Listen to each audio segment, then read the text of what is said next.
छतरपुर के राजनगर थाना में पुलिस कस्टडी में 22 वर्षीय युवक का शव फांसी के फंदे पर मिलने से सनसनी फैल गई। पुलिस प्रथम दृष्टया इसे आत्महत्या मान रही है। हालांकि सुसाइड नोट मिला है या नहीं, इस पर स्पष्ट जानकारी नहीं दी गई है। मृतक की पहचान राजेश पटेल के रूप में हुई है।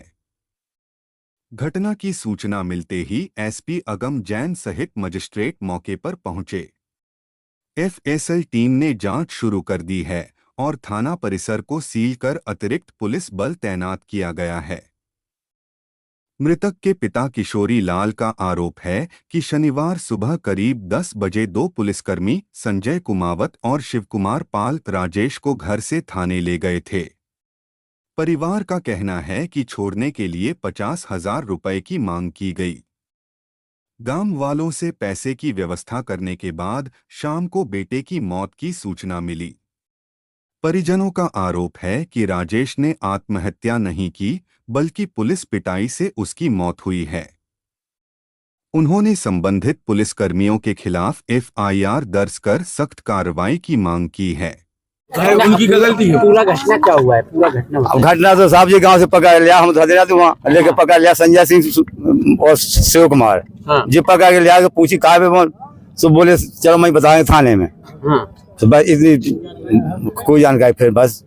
अच्छा हाँ, तो आपके भतीजे ने थाने में क्या किया बताया जा रहा है? आत्महत्या कुछ नहीं बताया उनने। जानकारी लगी घटना की लगी मान लो 6 बजे 6 बजे घटना को पता लगो। जानकारी दी गई थी अब गाँव में न्यूज से मिली गई। थाने से क्या जानकारी मिली आपको? हाँ न्यूज से कहा भी मोबाइल में। हाँ मोबाइल मिली, मोबाइल से।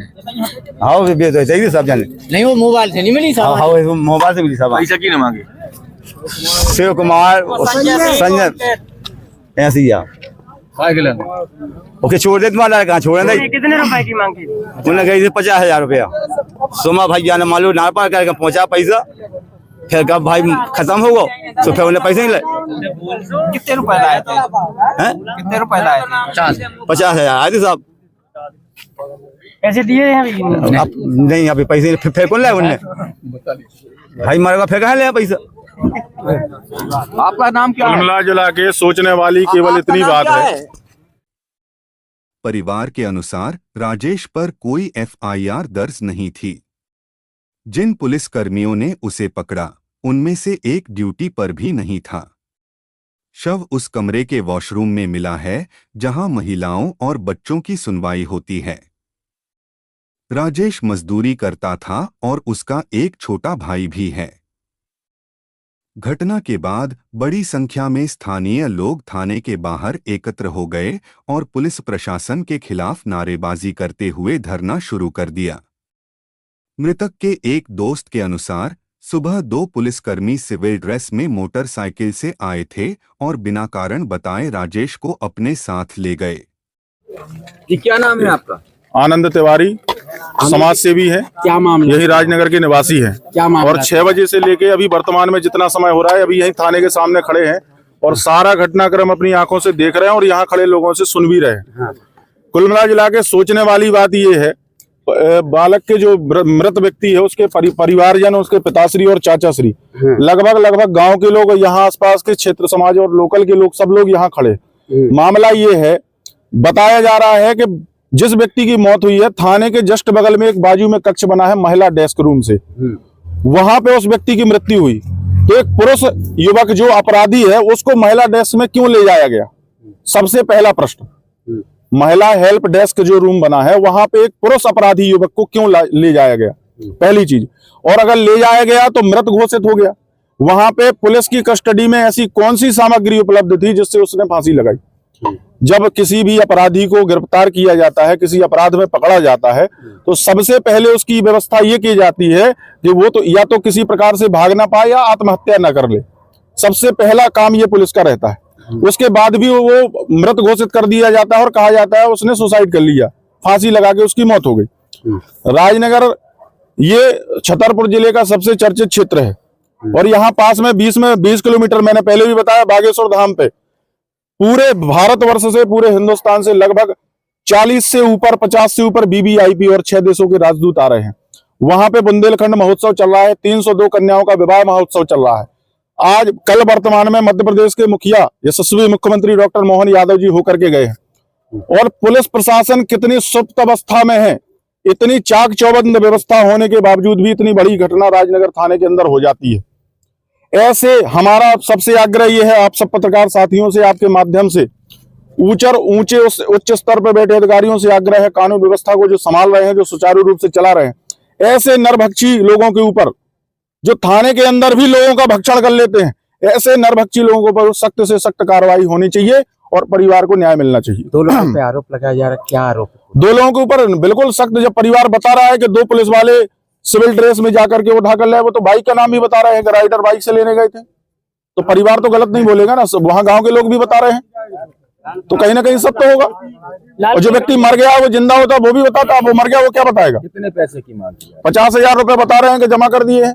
ये चेक ले पिताजी, अभी भी चेक बता रहे हैं चेक लेके घूमते रहे, कहीं पैसा नहीं मिला, 50,000 रुपए दे दिया था, 1 लाख रुपए की मांग थी, ऐसा बता रहे हैं। तो हमारा तो आप सब पत्रकार साथियों के माध्यम से आग्रह है और माननीय मुख्यमंत्री जी से और पुलिस महानिदेशक महोदय से आग्रह है, एसपी महोदय से आग्रह है, छतरपुर जिले की कानून व्यवस्था बड़ी चरमरा गई है, इसको सुचारू रूप से लाने के लिए सख्त से सख्त कार्रवाई की जाए। जी। एसपी अगम जैन ने कहा कि प्रथम दृष्टया मामला आत्महत्या का प्रतीत हो रहा है। राजनगर थाने में एक प्रकरण आज हुआ है, जिसमें एक व्यक्ति के द्वारा प्रथम दृष्टया आत्महत्या ऐसा प्रतीत हुआ है और इस प्रकार की घटना हुई है। और जैसे ही ये तथ्य संज्ञान में आया, तत्काल ही माननीय मजिस्ट्रेट के द्वारा इसमें जांच की जा रही है। वो लगातार इसको देख रहे हैं और पूरी जांच उनके द्वारा की जा रही है। और इसमें जैसे भी तथ्य सामने आएंगे उसके बारे में आगे अवगत कराया जाएगा। इसमें आने वाले समय में जो पोस्टमार्टम है वो पैनल के थ्रू और प्रॉपर वीडियोग्राफी के तहत होगा। और प्राथमिक तौर पर जो परिजनों के द्वारा 2 आरक्षकों के संबंध में बताया गया है और भी सूत्रों से जो जानकारी प्राप्त हुई है, उसको देखते हुए 2 आरक्षकों को सस्पेंड किया गया है और दूसरे सब डिवीजन के एसडीओपी को उनकी प्राथमिक जांच सौंपी जा रही है, जिसमें जो भी तथ्य सामने आएंगे उस आधार पर वैधानिक कार्रवाई की जाएगी। इसमें लाया गया था, किस आरोप में 151 किया गया था? इसमें एक आवेदन था जिसमें महिला द्वारा कुछ गलत काम संबंधी आरोप लगाए गए थे और उसकी तथ्य की जांच की जा रही थी और उसमें प्रतिबंधात्मक कार्रवाई की गई। तो किस प्रकार के आरोप थे? गलत काम मतलब क्या बलात्कार के आरोप थे? छिड़कनी? इसमें कुछ जो तथ्य हैं अभी आपको आने वाले समय में अवगत कराए जाएंगे। मजिस्ट्रेट जांच कर रहे हैं और पोस्टमार्टम डॉक्टरों के पैनल से वीडियोग्राफी के साथ कराया जाएगा। परिजनों के आरोपों के आधार पर 2 आरक्षकों को सस्पेंड कर दिया गया है और प्रारंभिक जांच दूसरे सब डिवीजन के एसडीओपी को सौंपी गई है। उन्होंने बताया कि एक महिला द्वारा गलत काम से संबंधित आवेदन दिया गया था, जिसकी जांच के तहत युवक को थाने लाया गया था।